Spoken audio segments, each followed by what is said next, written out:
ആ വാർഡൻ കണ്ണു തുറന്നു നോക്കുമ്പോ അവന്റെ നെഞ്ചിൽ തന്നെ ഒരു കുട്ടി കയറിയിരിക്കുന്നുണ്ട്. അയാൾ കൈയും കാലൊക്കെ അനക്കാൻ ശ്രമിച്ചു, പക്ഷെ എല്ലാം ബന്ധിച്ചിരിക്കുകയാണ്.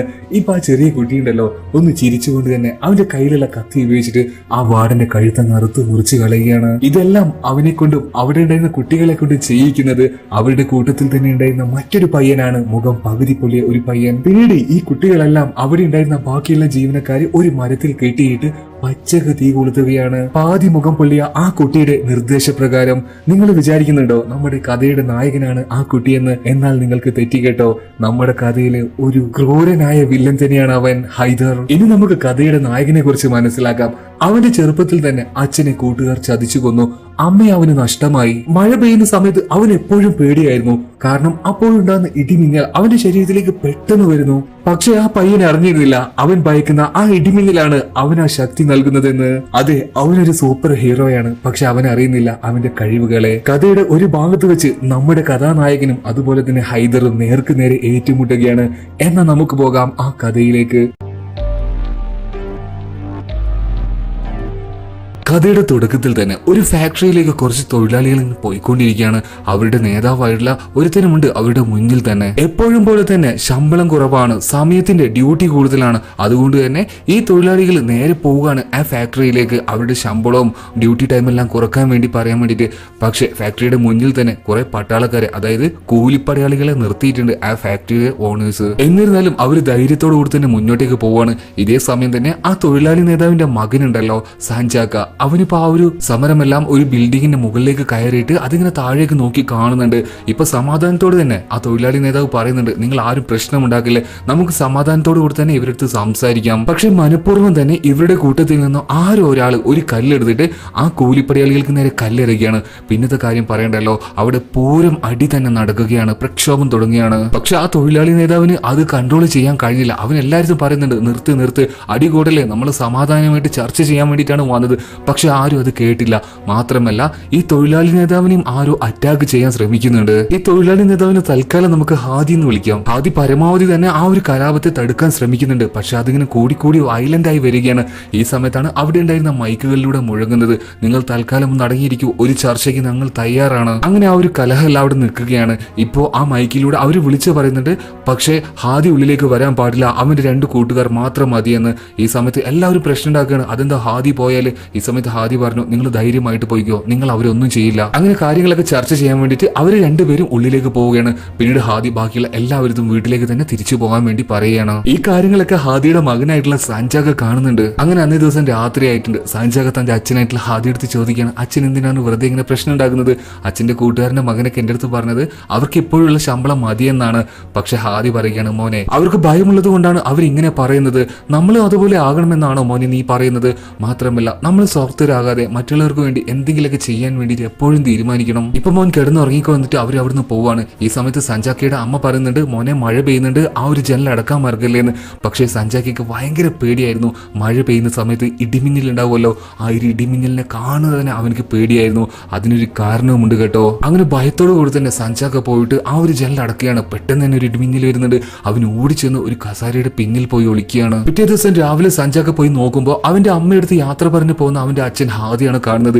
എന്താണെന്ന കാര്യം സാഞ്ചാക്ക് ചോദിക്കുന്ന സമയത്ത് അമ്മ പറഞ്ഞു, നിനക്ക് ഓർമ്മയില്ലേ അച്ഛന്റെ 2 കൂട്ടുകാർ ഫാക്ടറിയിലേക്ക് പോയില്ല, അവർ ഇത്രയും ദിവസമായിട്ട് തിരിച്ചു വന്നിട്ടില്ല. അതുകൊണ്ട് തന്നെ അച്ഛനും അച്ഛന്റെ കൂട്ടുകാരും അവരെ അന്വേഷിച്ചുകൊണ്ട് അങ്ങോട്ടേക്ക് പോയിട്ടുണ്ട്. നമുക്കൊരു കാര്യം ചെയ്യാം, എന്തായാലും അച്ഛന്റെ കൂട്ടുകാരുടെ വീട്ടിലേക്ക് പോയി നോക്കാം, അവരുടെ ഭാര്യമാര് വിഷമിച്ചിരിക്കുകയല്ലോ, സമാധാനിപ്പിക്കാം. അങ്ങനെ രണ്ടുപേരും ഹാദിയുടെ കൂട്ടുകാരന്റെ വീട്ടിലേക്ക് പോവാണ്. വാതിൽ മുട്ടി അവന്റെ ഭാര്യ വന്നിട്ട്, അതായത് കൂട്ടുകാരന്റെ ഭാര്യ വന്ന് വാതിൽ തുറന്നു. നിനക്ക് വിഷമമുണ്ടോ, പേടിക്കണ്ടെന്നൊക്കെ ഹാദിയുടെ ഭാര്യ പറയുന്നുണ്ടെങ്കിലും അവൾ കുഴപ്പമൊന്നുമില്ല, നിങ്ങൾ വേഗം പൊയ്ക്കോ എന്ന് പറയാണ്. പക്ഷെ അവിടെ വെച്ചായിരുന്നു ഹാദിയുടെ ഭാര്യയ്ക്ക് ചതി മനസ്സിലായിരുന്നു. അതായത് ആ കൂട്ടുകാരൻ ഈ വീട്ടിന്റെ ഉള്ളിൽ തന്നെ ഉണ്ടായിരുന്നു. കാര്യം മനസ്സിലാക്കി ഹാദിയുടെ ഭാര്യ പറയുന്നുണ്ട്, നിങ്ങൾ എല്ലാവരും ചതിച്ചല്ലേ എന്റെ ഭർത്താവിനെ? അതായത് എന്തോ ഒരു കാര്യം സംഭവിക്കാൻ പോവുകയാണ്. അതായത് ഈ ഹാദിയും അവന്റെ കൂട്ടുകാരും നേരെ ആ ഒരു ഫാക്ടറിയിലേക്ക് പ്രക്ഷോഭത്തിന് വേണ്ടി പോവുകയാണല്ലോ. പെട്ടെന്ന് തന്നെ അതിൽ ചതി മനസ്സിലാക്കിയ ഹാദിയുടെ ഭാര്യയും മകനായിട്ടുള്ള സാഞ്ചാക്കിയും നേരെ ഓടി പോവുകയാണ് ഹാദിയുടെ അടുത്തേക്ക്. ഇതേ സമയം ഹാദിയും അവന്റെ കൂട്ടുകാരും ഫാക്ടറിയിലേക്ക് പോയിക്കൊണ്ടിരിക്കുകയാണ് അവരുടെ കൂട്ടുകാർക്ക് എന്ത് പറ്റി എന്നറിയാൻ വേണ്ടി. പക്ഷെ അതൊരു ചതിയാണെന്ന് അവൻ അറിയില്ലല്ലോ. ഇതേ സമയം തന്നെ ഹാദിയുടെ ഭാര്യ ഓടിക്കൊണ്ടിരിക്കുകയാണ്, അവൻ്റെ അടുത്ത് കാര്യം പറയാൻ വേണ്ടി വരികയാണ്. ആ സമയത്ത് തന്നെ അവള് വീണ് കാലിൽ വലിയൊരു മുറിയാവുകയാണ്. ഈ കാര്യം ആ ചതി തന്റെ ഭർത്താവിനോട് അറിയിക്കാൻ വേണ്ടിയിട്ട് സാഞ്ചാക്കിയോട് പറയുകയാണ്. പിന്നീട് ആ ചെറിയ പയ്യൻ സകല ശക്തിയും എടുത്ത് ഓടുകയാണ്.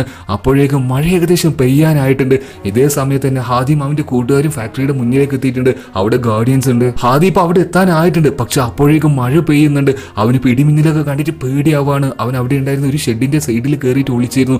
ഇതേ സമയത്ത് തന്നെ ഹാദിയും അവന്റെ കൂട്ടുകാരും ആ ഗാർഡിയൻസിനുമായിട്ട് ഏറ്റുമുട്ടിക്കൊണ്ടിരിക്കുകയാണ്. പക്ഷേ ആ ഒരു കലാപത്തിനിടയിൽ വലിയൊരു ചതി നടക്കുകയാണ്. അതായത് ഇവരുടെ ഈ പ്രക്ഷോഭത്തിന് വന്ന ആളുകൾക്കിടയിൽ നിന്നും ഒരാൾ വന്നിട്ട് കത്തി ഉപയോഗിച്ചിട്ട് ഈ ഹാദിയുടെ വയറ്റിൽ ഒരുപാട് തവണ കത്തി കുത്തി കയറ്റുകയാണ്. പെട്ടെന്ന് കലാപം നിന്നു. എല്ലാവരും ഇപ്പൊ നോക്കുകയാണ്. അവരുടെ മുന്നിൽ വെച്ച് നടുവിൽ വെച്ച് ഹാദി പെടഞ്ഞു മരിക്കുകയാണ്.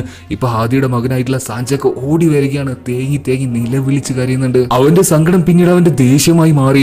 അവനിപ്പോ എഴുന്നേറ്റ് നിന്നു. അവിടെ ഉണ്ടായിരുന്ന പടയാളികളുടെ ആ ഒരു പടച്ചട്ട ഉണ്ടല്ലോ, അതെടുത്തിട്ട് അവൻ ഉറക്കൻ അലറുകയാണ്. അതേ സമയത്ത് അതിൽ ഇടിമിന്നൽ പോലെ എന്തോ ഒന്ന് വന്ന് അത് ക്രാക്ക് ആവുന്നുണ്ട്. മാത്രമല്ല അവിടെ ഉണ്ടായിരുന്ന ഗാർഡിയൻസിന്റെ എല്ലാവരുടെയും ആ ഒരു പടച്ചട്ട ക്രാക്ക് ആവുകയാണ്. അതോടൊപ്പം തന്നെ ഇടിമിന്നൽ ദേഹത്ത് തട്ടിയിട്ട് സാഞ്ചാക്ക തെറിച്ചു പോയി ഒരു ഇരുമ്പ് തോണിയിൽ ചെന്ന് ഇടിക്കുകയാണ്. പെട്ടെന്ന് തന്നെ കുറച്ച് ആളുകൾ പോയിട്ട് കുഞ്ഞിനെ രക്ഷിക്കണമെന്ന് പറഞ്ഞിട്ട് അവന്റെ ദേഹത്തൊന്നും കൈ വെച്ചതേ ഓർമ്മയുള്ളൂ. ആ കൈ വെച്ച് 3 പേരും തെറിച്ചു പോവുകയാണ്. അവൻ അവിടെ തന്നെ പരിപൂർണമായിട്ടും ബോധം കെട്ടി വീഴാണ്. അങ്ങനെ കുറച്ച് ദിവസങ്ങൾ കഴിഞ്ഞു. 1 വർഷത്തോളം കഴിഞ്ഞിട്ടുണ്ട്. ഇപ്പൊ സാഞ്ചാക്കിയെ കാണിക്കാണ്. അവന്റെ അമ്മ ഇപ്പൊ അവന്റെ അടുത്തേക്ക് വന്നിട്ടുണ്ട്. അവർക്കിപ്പോ ഒരു വീടില്ല, വാടകക്കാണ് താമസിക്കുന്നത്. സാമ്പത്തികമായിട്ട് വളരെയധികം ബുദ്ധിമുട്ടിലാണ്. ഇപ്പൊ അവന്റെ അമ്മ പറയുകയാണ്, ഞാൻ ടൗണിലേക്ക് പോയിട്ട് എന്തെങ്കിലും ഒരു ജോലി കിട്ടുമോ എന്ന് അന്വേഷിച്ചിട്ട് വരാം. ഒരു ദിവസം മോൻ വീട്ടിലൊന്ന് ഒറ്റയ്ക്ക് നിൽക്കണേ. സാഞ്ചാക്ക് ഒരു ദുഃഖത്തോടെ ചോദിച്ചു, അമ്മയെ വേഗം വരില്ലേ? ഈ സമയത്ത് അവന്റെ അമ്മ പറയുകയാണ്, മോനെ നാളെ നീ സ്കൂളിൽ നിന്ന് തിരിച്ചു വരുമ്പോൾ അമ്മ ഇവിടെ നിനക്കുള്ള ഭക്ഷണം ഉണ്ടാക്കിയിട്ട് നിൽക്കുന്നുണ്ടാവും. അങ്ങനെ അവന്റെ അമ്മ പോവുകയാണ്. പിറ്റേ ദിവസമായി സാഞ്ചാക്ക് സ്കൂളിൽ നിന്നും അവന്റെ ക്ലാസ് എല്ലാം കഴിഞ്ഞ് തിരിച്ചു വരുന്നുണ്ട്. പക്ഷെ വീട്ടിൽ ആരുമില്ലായിരുന്നു. അവന്റെ അമ്മയില്ലായിരുന്നു. അവന്റെ അമ്മ വരുന്നത് കാത്ത് അവൻ ഒരുപാട് നേരം പുറത്തേക്ക് നോക്കിയിരുന്നു. പക്ഷെ എത്ര കാത്തു നിന്നിട്ടും അന്നേ ദിവസം അമ്മ വന്നില്ല. ഒരു ദിവസം കൂടെ കഴിഞ്ഞു. ആ കുഞ്ഞു പയ്യന് വിശക്കാൻ തുടങ്ങിയിട്ടുണ്ട്, ക്ഷീണിതനാവാൻ തുടങ്ങിയിട്ടുണ്ട്. മഴയും ശക്തമായ ഇടിമിന്നലും നല്ല രീതിയിൽ തന്നെ അവൻ ഭയന്ന് വിറച്ചിട്ട് ആ ഒരു വീട്ടിനുള്ളിൽ തനിച്ചിരിക്കുകയാണ്. പിന്നീട് വിശപ്പ് സഹിക്കാനാവാതെ അവൻ പഴയ ഒരു കക്കരിയുടെ കഷ്ണം എടുത്ത് കഴിക്കുകയാണ്. കേടായതാണ്, എന്നിരുന്നാലും അവനത് കഴിച്ചു. അങ്ങനെ അന്നേ ദിവസം കഴിഞ്ഞു. പിറ്റേ ദിവസം ആരും വന്ന് വാതിൽ മുട്ടുന്നുണ്ട്. അവൻ പോയി തുറന്നു നോക്കുമ്പോൾ അവന്റെ അച്ഛനെ ചതിച്ച കൂട്ടുകാരന്റെ ഭാര്യയാണ്. അവളിപ്പോ ഒരു പാത്രത്തിൽ കുറച്ച് ഭക്ഷണമായിട്ട് അങ്ങോട്ടേക്ക് വന്നിട്ടുണ്ട്.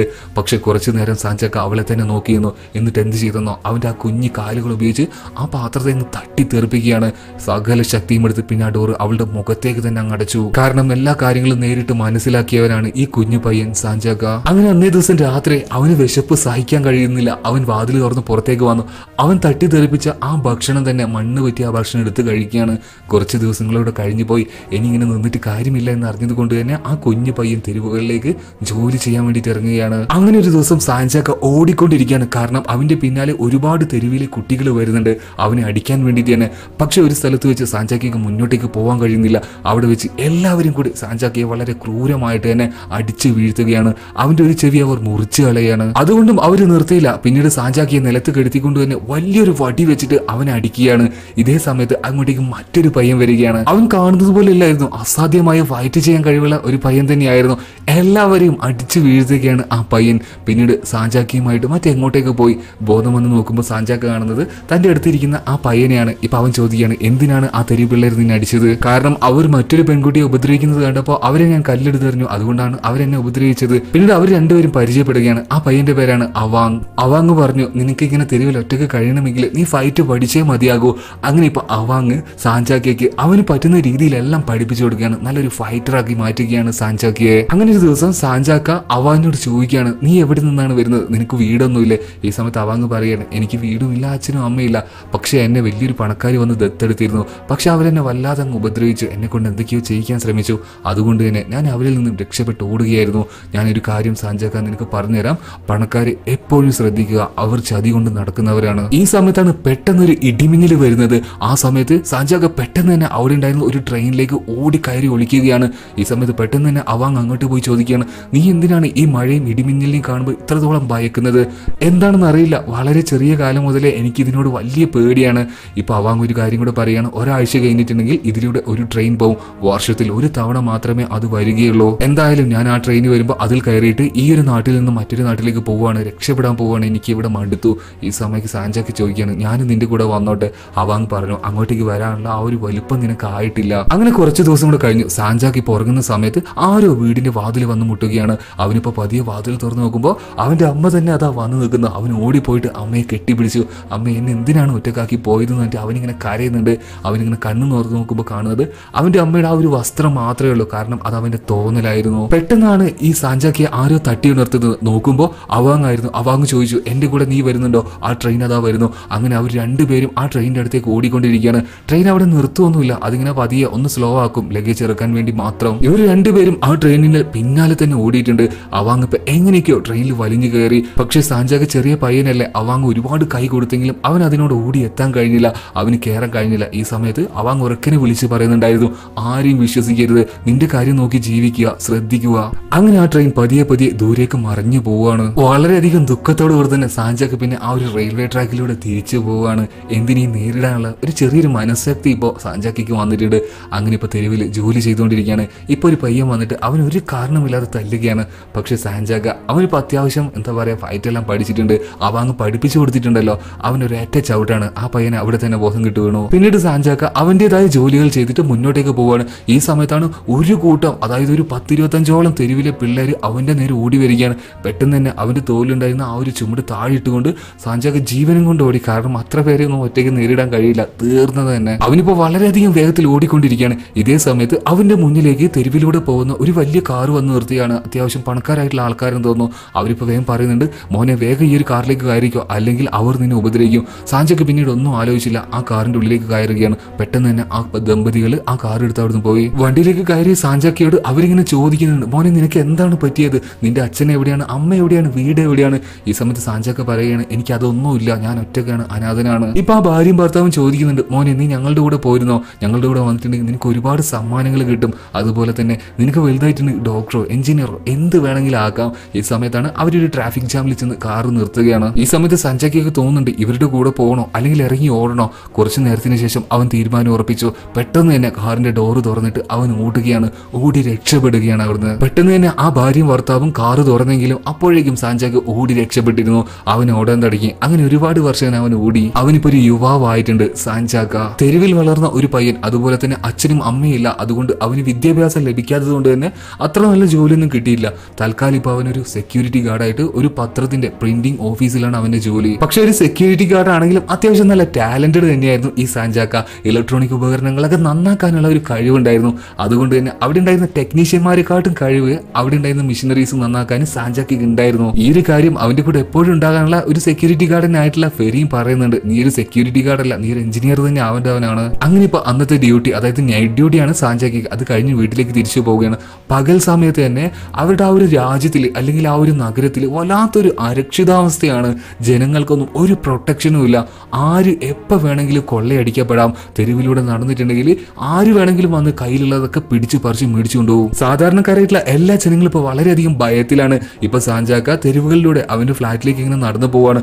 ഈ സമയത്താണ് ഒരു ചെറിയ പയ്യനെ 2-3 പേര് കൂടി അടിക്കുന്നുണ്ട്. അവന്റെ കയ്യിൽ നിന്നും ഇവർ അവന്റെ പണവും സമ്പത്തും ബാഗും ഡ്രസ്സും എല്ലാം വലിച്ചെടുക്കുന്നുണ്ട്. സാഞ്ചാക്ക അത് കണ്ടെങ്കിലും പ്രതികരിക്കാനൊന്നും നിന്നില്ല. അവൻ നേരെ ഫ്ലാറ്റിലേക്ക് പോവുകയാണ്. ഫ്ലാറ്റ് എന്ന് പറഞ്ഞാൽ ആഡംബരപൂർണ്ണമായ ഫ്ലാറ്റ് ഒന്നും അല്ല കേട്ടോ, ചെറിയ ചെറിയ കുടിസുമുറികളാണ് അതിൽ ഉണ്ടായിരുന്നത്.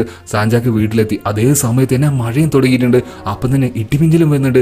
വലിയ പയ്യനായിട്ട് കൂടെ അവൻ ഇപ്പോഴും ഇടിമിന്നലിനെ പേടിയാണ്. ഞാൻ പറഞ്ഞു അതിനൊരു കാരണമുണ്ട് കേട്ടോ. പെട്ടെന്ന് തന്നെ സാഞ്ചാക്ക പോയിട്ട് ആ ഒരു ജനൽ അടക്കുകയാണ്. എന്നിട്ട് അവൻ നേരെ വന്ന് സോഫയിൽ ഇരുന്ന് ചെവി ഇങ്ങനെ പൊത്തി പിടിക്കുകയാണ്, ഭയന്ന് വിറക്കുകയാണ്. ഇതേ സമയം തന്നെ ആ നഗരത്തിന്റെ മറ്റൊരു ഭാഗത്ത് അവിടെ ഉണ്ടായിരുന്ന പൊളിറ്റിക്കൽ ലീഡേഴ്സ് എല്ലാവരും കൂടി വലിയൊരു സ്ഥലത്ത് ഒത്തുകൂടിയിരിക്കുകയാണ്. അങ്ങോട്ടേക്ക് ഇപ്പോൾ ഒരു യുവ രാഷ്ട്രീയക്കാരായിട്ടുള്ള ദീർഘാവതാമ എന്ന് പറഞ്ഞിട്ടുള്ള ഒരു യുവാവ് വരികയാണ്. ആ ഒരു പാർട്ടിയിലേക്ക് അവൻ ഭാര്യയും മക്കളെയും കൂട്ടിക്കൊണ്ടാണ് വന്നത്. അവൻ അങ്ങോട്ടേക്ക് വന്ന സമയത്ത് തന്നെ 2 പ്രധാനപ്പെട്ട രാഷ്ട്രീയക്കാർ അങ്ങോട്ടേക്ക് വരുന്നുണ്ട്. ചെറിയൊരു പ്രായത്തിൽ തന്നെയാണ് ദീർഘാവതാമ ഈ ഒരു പൊസിഷനിൽ എത്തിയിട്ടുള്ളത്. അതുകൊണ്ട് തന്നെ ആ വലിയ 2 ലീഡേഴ്സ് ഇവനെ പുകഴ്ത്തുകയാണ്. നീ വലിയൊരു സ്ഥാനം തന്നെയാണ് ചെറിയ പ്രായത്തിൽ അച്ചീവ് ചെയ്തിരിക്കുന്നത്. ഇപ്പൊ അങ്ങോട്ടേക്ക് വന്നിട്ടുള്ള ആ 2 രാഷ്ട്രീയക്കാരിൽ ഒരാളുടെ പേരാണ് റിദ്വാൻ ബഹാരി, മറ്റേത് ഹാരിസ്. ഇപ്പൊ ദീർഘാവതാമ പറയുകയാണ്, ഞാൻ ഇപ്പൊ നല്ലൊരു പൊസിഷനിലേക്ക് എത്തിയിട്ടുണ്ട്, ജനങ്ങളാണ് എന്നെ തെരഞ്ഞെടുത്തത്, അതുകൊണ്ട് തന്നെ അവർക്ക് വേണ്ടിയിട്ട് ഈ രാജ്യത്ത് നല്ലൊരു മാറ്റം കൊണ്ടുവരാൻ വേണ്ടിയിട്ട് തന്നെ ഞാൻ ശ്രമിക്കും. ഈ സമയത്ത് ഹാരിസ് ഒന്ന് ചിരിച്ചുകൊണ്ട് പറയുകയാണ്, ഇവിടെ ഈ രാജ്യത്തിൽ മാറ്റമോ? ദാ അവിടെ നിൽക്കുന്ന ആ രാക്ഷസനെ കണ്ടോ, അവൻ എല്ലാം കൺട്രോൾ ചെയ്യുന്ന അവനുള്ളപ്പോൾ ഈ രാജ്യത്ത് പുതിയ മാറ്റം വരുത്താൻ നിങ്ങൾക്ക് കഴിയുമോ? ഇവരുടെ തൊട്ടപ്പുറത്തായിട്ട് ഒരു മനുഷ്യൻ നിൽക്കുന്നുണ്ട്. അവരെ ചൂണ്ടിയിട്ടാണ് ഹാരിസ് ഈ കാര്യം പറയുന്നത്. ഇപ്പോ റിദ്വാൻ ബഹാരി പറയുകയാണ്, ഒന്ന് പതുക്കെ പറ, അവൻ കേൾക്കും, അവന്റെ ചരിത്രമൊന്നും നിനക്ക് അറിയില്ലല്ലോ. അപ്പൊ നമ്മൾ ഇനി കാണാൻ പോകുന്നത് ഈ കഥ കഥയിലെ വില്ലനെയാണ്, ഒരു അൾട്ടിമേറ്റ് വില്ലനെ തന്നെ. പലപ്പോഴും നായകന്റെ കുട്ടിക്കാലത്തെക്കാൾ ഭീകരമായിരിക്കുമല്ലോ വില്ലന്റെ കുട്ടിക്കാലം. കാരണം അതായിരിക്കും അവനെ അത്രത്തോളം പവർഫുൾ ആക്കി മാറ്റുന്നത്. ഇപ്പൊ റിദ്വാൻ ബഹാരി പറയുകയാണ്, ഇവന്റെ അച്ഛന് ഒരുപാട് വലിയ തോട്ടങ്ങൾ ഉണ്ടായിരുന്നു, അവിടേക്ക് ഒരുപാട് തൊഴിലാളികൾ ജോലി ചെയ്യുന്നുണ്ടായിരുന്നു. ഒരു സമയത്ത് തൊഴിലാളികൾ ചെറിയൊരു പ്രക്ഷോഭം നടത്തി. അവരുടെ ശമ്പളം കൂട്ടാൻ വേണ്ടിയിട്ടും ജോലി സമയം കുറക്കാൻ വേണ്ടിയിട്ടുമായിരുന്നു അത്. അതിനെ ലീഡ് ചെയ്തിട്ട് തന്നെ ഒരാൾ കൂടെ ഉണ്ടായിരുന്നു. പക്ഷെ ഇതൊന്നും ആ കാണുന്ന മനുഷ്യന്റെ അച്ഛൻ ശ്രദ്ധിച്ചില്ല. ആ കാണുന്ന മനുഷ്യൻ എന്ന് പറയുന്നത് നമ്മുടെ വില്ലനെയാണ് കേട്ടോ. ഒരു ദിവസം ഇവരുടെ ഈ ഒരു തൊഴിലാളി നേതാവ് ഉണ്ടല്ലോ, അയാൾ അവിടെ ഉണ്ടായിരുന്ന മറ്റൊരു തൊഴിലാളിയുടെ ഭാര്യയുമായിട്ട് ഒരു രഹസ്യബന്ധം പുലർത്തിയിരുന്നു. അത് കണ്ടുകൊണ്ട് തന്നെ അവളുടെ ഭർത്താവ് അങ്ങോട്ടേക്ക് കയറി വന്നു. ഇതേ സമയം തന്നെ തൊഴിലാളി നേതാവ് ആ ഭർത്താവിനെ അടിച്ചു കൊന്നു കളയുകയാണ്. എന്നിട്ട് ആ ശവശരീരം നേരെ കൊണ്ടുപോയത് ആ തോട്ടത്തിന്റെ മുതലാളിയായിട്ടുള്ള നമ്മുടെ വില്ലന്റെ അച്ഛന്റെ വീട്ടിലേക്കാണ്. അവിടെ ഉണ്ടായിരുന്ന ഒരു ഷെഡിൽ കൊണ്ടുപോയിട്ട് ആ ഒരു ശവത്തെ കെട്ടി തൂക്കുകയാണ്. അങ്ങനെ പിറ്റേ ദിവസം രാവിലെ ഈ ഒരു തൊഴിലാളി നേതാവ് നേരെ വരികയാണ് ഈ ഒരു മുതലാളിയുടെ വീട്ടിലേക്ക്, നമ്മുടെ കഥയുടെ വില്ലന്റെ അച്ഛന്റെ അടുത്തേക്ക്. ഇപ്പൊ ആ തൊഴിലാളി നേതാവ് പറയുകയാണ്, നമ്മുടെ കൂട്ടത്തിൽ ഒരുത്തനെ കൊന്നത് ദാ ഈ മുതലാളിയാണ്. അങ്ങനെ എല്ലാവരും കൂറിയിട്ട് അദ്ദേഹത്തെയും അദ്ദേഹത്തിന്റെ ഭാര്യയും അവിടെ വെച്ച് തന്നെ ക്രൂരമായിട്ട് കൊന്നുകളയുകയാണ്. ഈ ഒരു കാഴ്ച തൊട്ടപ്പുറത്തെ മുറിയിൽ നിന്നും ഇവരുടെ മകനായിട്ടുള്ള നമ്മുടെ വില്ലൻ, കുട്ടിയായിട്ടുള്ള വില്ലൻ കാണുന്നുണ്ട്. പിന്നീട് ആ തൊഴിലാളികൾ എല്ലാവരും കൂടി ആ ഒരു മുറിയും ആ വീട്ടിലും ആകെ തീ വെക്കുകയാണ്. ഇതേ സമയം തന്നെ തീ പടർന്നു കണ്ടപ്പോൾ നമ്മുടെ വില്ലൻ നേരെ എന്ത് ചെയ്തെന്നോ, ആ റൂമിലുണ്ടായിരുന്ന ഒരു അലമാരയുടെ ഉള്ളിൽ കയറി ഒളിക്കുകയാണ്. പക്ഷേ തീ അങ്ങോട്ടേക്കും പടരുകയാണ്. ചെറുതായിട്ട് അവന് പൊള്ളലേറ്റ്. കുറച്ച് ദിവസം കഴിഞ്ഞു അവന്റെ അമ്മാവൻ പിന്നീട് നമ്മുടെ വില്ലനെ ഒരു അനാഥ മന്ദിരത്തിലേക്ക് കൊണ്ടാക്കുകയാണ്. പക്ഷെ അവിടുത്തെ ജീവിതം എന്ന് പറയുന്നത് വില്ലന് വളരെയധികം ദുഷ്കരമായിരുന്നു. അവന്റെ അമ്മാവൻ ഇത് ചെയ്തത് അവന്റെ സ്വത്തുക്കൾ തട്ടിയെടുക്കാൻ വേണ്ടിയിട്ടായിരുന്നു. ഇതേ സമയത്ത് തന്നെ നമ്മുടെ വില്ലൻ, കുട്ടിയായിട്ടുള്ള വില്ലൻ, ആ ഒരു അനാഥ മന്ദിരത്തിൽ നടക്കുന്ന എല്ലാ ദുഷ്പ്രവൃത്തികളും നേരിട്ട് കാണുന്നുണ്ട്. ക്രൂരമായിട്ട് തന്നെ ചെറിയ കുട്ടികളെ അവിടെയുള്ള ആളുകൾ ടോർച്ചർ ചെയ്യുന്നുണ്ട്, പല രീതിയിലും അബ്യൂസ് ചെയ്യുന്നുണ്ട്. നമ്മുടെ വില്ലന് വലിയൊരു ക്വാളിറ്റി ഉണ്ട്, അത് ചെറുപ്പത്തിൽ തന്നെ അവൻ കാണിക്കുകയാണ്. അതായത് ഒരു കൂട്ടം ജനങ്ങളെ അല്ലെങ്കിൽ ഒരു കൂട്ടം ആളുകളെ സ്വാധീനിക്കാനുള്ള വലിയൊരു കഴിവ്. അങ്ങനെ അവിടെ ഉണ്ടായിരുന്ന ആ ചെറിയ കുട്ടികളെ മുഴുവൻ അവൻ പറഞ്ഞ് സ്വാധീനിക്കുകയാണ്. അങ്ങനെ ഒരു ദിവസം ആ ഒരു ഓർഫനേജിലെ വാർഡൻ കണ്ണു തുറന്ന് നോക്കുമ്പോൾ അയാളുടെ കൈയും കാലും അനക്കാൻ കഴിയുന്നില്ല. നോക്കുമ്പോൾ എന്താ, എല്ലാം ബന്ധിച്ചിരിക്കുകയാണ് അവിടെയുള്ള കുഞ്ഞു കുട്ടികൾ. ഇപ്പോൾ ആ ഒരു വാർഡന്റെ പുറത്ത് തന്നെ ഒരു കുഞ്ഞു കുട്ടി കയറിയിരിക്കുന്നുണ്ട്. ഇപ്പോൾ തൊട്ടപ്പുറത്ത് ഉണ്ടായിരുന്ന നമ്മുടെ വില്ലൻ പറയുകയാണ്, അങ്ങ് അറുത്തേക്കോ. അവന്റെ ഒരു ഭാഗം മുഴുവൻ പൊള്ളിക്കെടുക്കുകയാണ് കേട്ടോ. ഈ സമയത്ത് ആ കുഞ്ഞു കുട്ടി ചിരിച്ചുകൊണ്ട് തന്നെ വാർഡന്റെ കഴുത്ത് അറുത്ത് മുറിച്ച് കളയാണ്. പിന്നീട് ഇവരെല്ലാവരും കൂടി ചേർന്നിട്ട് അവിടെ ഉണ്ടായിരുന്ന ബാക്കിയുള്ള ജോലിക്കാരെ എല്ലാവരെയും ഒരു മരത്തിൽ പിടിച്ച് കെട്ടിയിട്ട് പച്ചയ്ക്ക് പെട്രോൾ ഒഴിച്ച് അവിടെ വെച്ച് തന്നെ കത്തിച്ച് കളയുകയാണ്. നമ്മുടെ വില്ലൻ ഒന്നും ചെയ്യുന്നില്ല, അവന്റെ ഒരു വാക്ക് മതി ഈ കുട്ടികളെ എല്ലാവരും ഇത് ചെയ്യാൻ. അങ്ങനെ കുറച്ച് ദിവസത്തിന് ശേഷം അവന്റെ അമ്മാവിന്റെ കയ്യിൽ നിന്നും അവന്റെ സകല സ്വത്തുകളും അവൻ തിരിച്ചു പിടിച്ചു. അവന്റെ സ്വത്തുകൾ ഉപയോഗിച്ച് ആ അനാഥ കുട്ടികളെ മുഴുവൻ അവൻ പഠിപ്പിച്ചു. പല രീതിയിലേക്ക്, പല ഉന്നതികളിലേക്ക് അവൻ എത്തിച്ചു. ഈ കാര്യങ്ങളൊക്കെ ഇവർക്ക് പറഞ്ഞു കൊടുക്കുന്നത് റിദ്വാൻ ബഹാരിയാണ്. ഇതേ സമയത്ത് തന്നെ ആ ഒരു വില്ലൻ ഇവരുടെ അടുത്തേക്ക് വരികയാണ്. ഈ സമയത്ത് തന്നെ ഹാരിസ് പറയുകയാണ്, അവനോടും സംസാരിക്കാൻ ഞാൻ ഇല്ല എന്ന് പറഞ്ഞിട്ട് ഹാരിസ് അവിടുന്ന് തിരിച്ചു പോവാണ്. അങ്ങോട്ടേക്ക് വന്ന ആ വില്ലൻ ഇപ്പോൾ നമ്മുടെ ദീർഘ ഉദാമക്ക് കൈ കൊടുക്കുകയാണ്. പക്ഷെ ദീർഘ ഉദാമ അത് സ്വീകരിച്ചില്ല. അവൻ പറയുകയാണ്, എനിക്ക് നിന്നെ അറിയാം ഹൈദർ സുബാന്തി, നിന്റെ പ്രവൃത്തികളും എനിക്കറിയാം, അതുകൊണ്ട് തന്നെ നിനക്ക് ഞാൻ കൈ തരില്ല, നിന്റെ കൂടെ നിൽക്കുകയുമില്ല. ഈ സമയത്ത് ഹൈദർ സുബാന്തി പറയുകയാണ്, എന്നെ അങ്ങനെ വിളിക്കണ്ട, എന്നെ പെൻഗോർ എന്ന് വിളിച്ചോളൂ.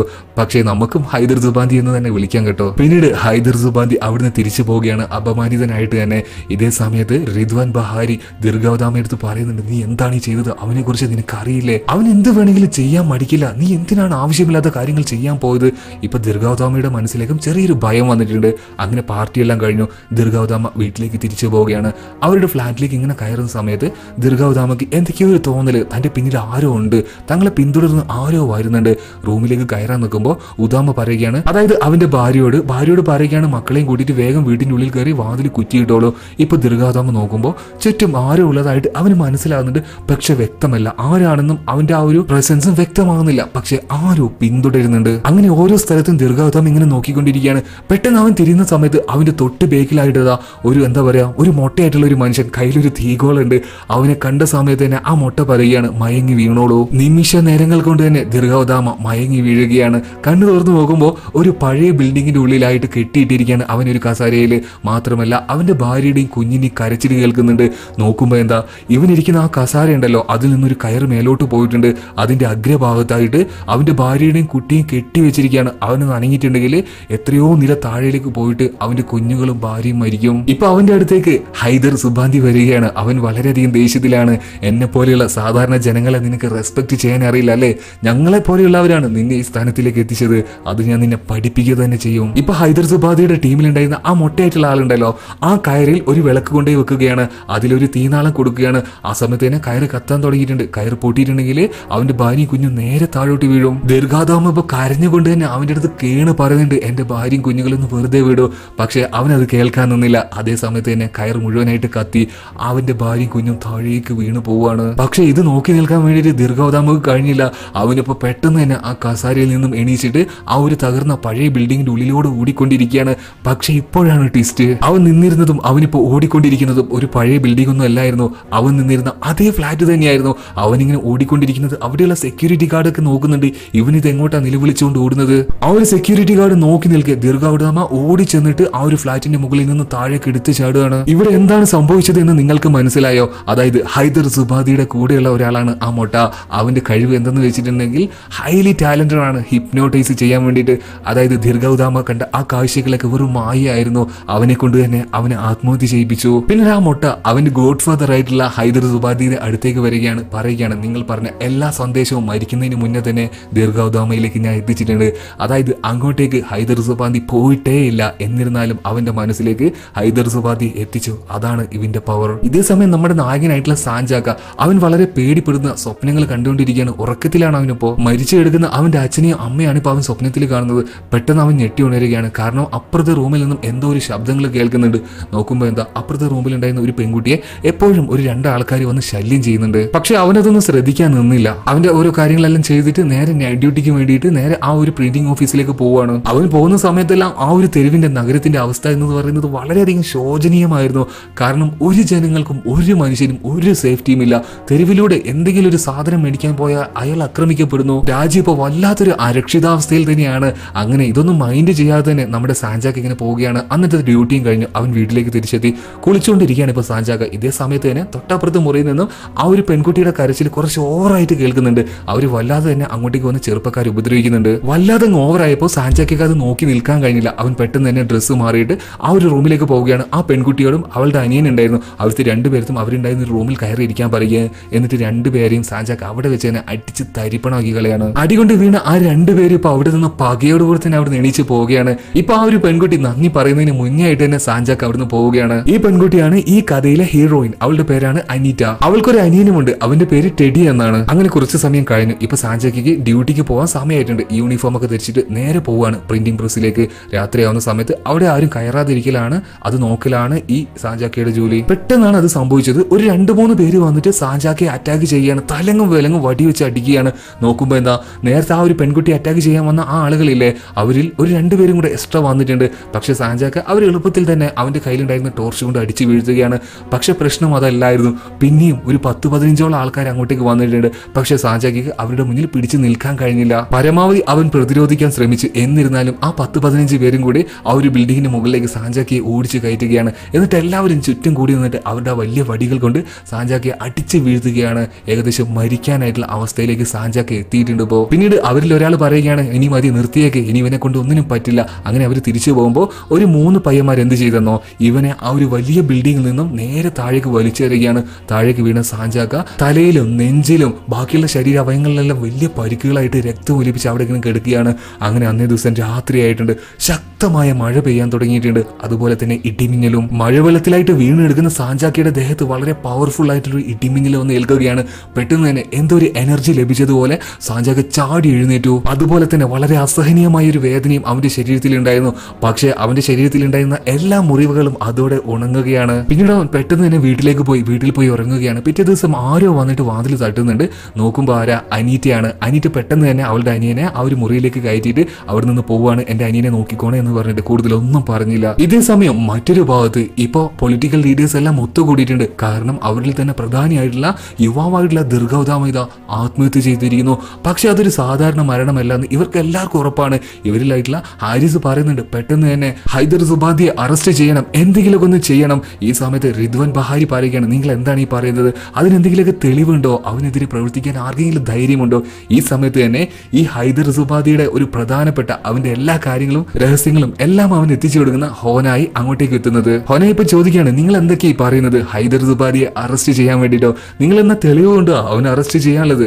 ഇനിയിപ്പോ നിങ്ങൾക്ക് കൂടുതലായിട്ട് എന്തെങ്കിലും അറിയണോ? അങ്ങനെയാണെങ്കിൽ ഇതാ ഇദ്ദേഹത്തിന്റെ അടുത്തേക്ക് തന്നെ ചോദിച്ചു നോക്കൂ എന്ന് പറഞ്ഞിട്ട് ഹോനായി കൈ ചൂണ്ടുന്നത് ആരുടെ നേരെയാണെന്ന് അറിയാമോ? ഹൈദർ സുബാഡിയുടെ നേരെ. അതായത് അവനിതാ ഇങ്ങോട്ടേക്ക് എത്തിയിട്ടുണ്ട്. ഹൈദർ സുബാഡി അങ്ങോട്ട് വന്നിട്ട് ഇപ്പൊ ചെറുതായിട്ട് അഭിനയിക്കുകയാണ്. അതൊരു അഭിനയമാണെന്ന് എന്താണെന്ന് അവിടെയുള്ള എല്ലാവർക്കും അറിയാം. അതുപോലെ തന്നെ ഹൈദർ സുബാദിക്കും അറിയാം. യുവ നേതാവ് ദീർഘാവതാമ മരിച്ചതിൽ ഒരു ദുഃഖം പ്രകടിപ്പിച്ചുകൊണ്ട് തന്നെ ഹൈദർ സുബാദി അവിടെ നിന്ന് തിരിച്ചു പോവാണ്. അവന്റെ കൂടെ തന്നെ ഇപ്പൊ ഹോനായുണ്ട്. ഹോനായിന്റെ അടുത്ത് ഇപ്പൊ ഹൈദർ സുബാദി ദേഷ്യപ്പെടുകയാണ്. നിന്റെ ഏരിയ ക്ലിയർ ചെയ്യാൻ വേണ്ടി, അവിടെ കൺട്രോൾ ചെയ്യാൻ വേണ്ടിയിട്ടാണ് നിന്നെ ഞാൻ അവിടുത്തെ തലവനാക്കിയത്, നേതാവാക്കിയത്. പക്ഷെ നിന്നെ കൊണ്ട് അതിന് കഴിയുന്നില്ലെങ്കിൽ പിന്നെ എന്തിനാണ് നീ ആ സ്ഥാനത്തിരിക്കുന്നത്? മര്യാദക്ക് പോയി ഞാൻ പറഞ്ഞ ജോലികളൊക്കെ ചെയ്യുന്ന ഇപ്പൊ ഹോനായുടെ അടുത്തേക്ക് ഹൈദർ സുബാദി പറയുകയാണ്. ഇതേ സമയത്ത് തന്നെ ഹൈദർ സുബാദിയുടെ ഏറ്റവും വിശ്വസ്തനായിട്ടുള്ള അവന്റെ എല്ലാ കാര്യങ്ങളും ചെയ്യുന്ന ഗാസുൽ പറഞ്ഞു, നമ്മളുടെ പദ്ധതികളൊക്കെ അത് വിജയിക്കുമോ? നമ്മൾ വിചാരിച്ചതുപോലെ കാര്യങ്ങൾ മുന്നോട്ടേക്ക് പോകുമോ?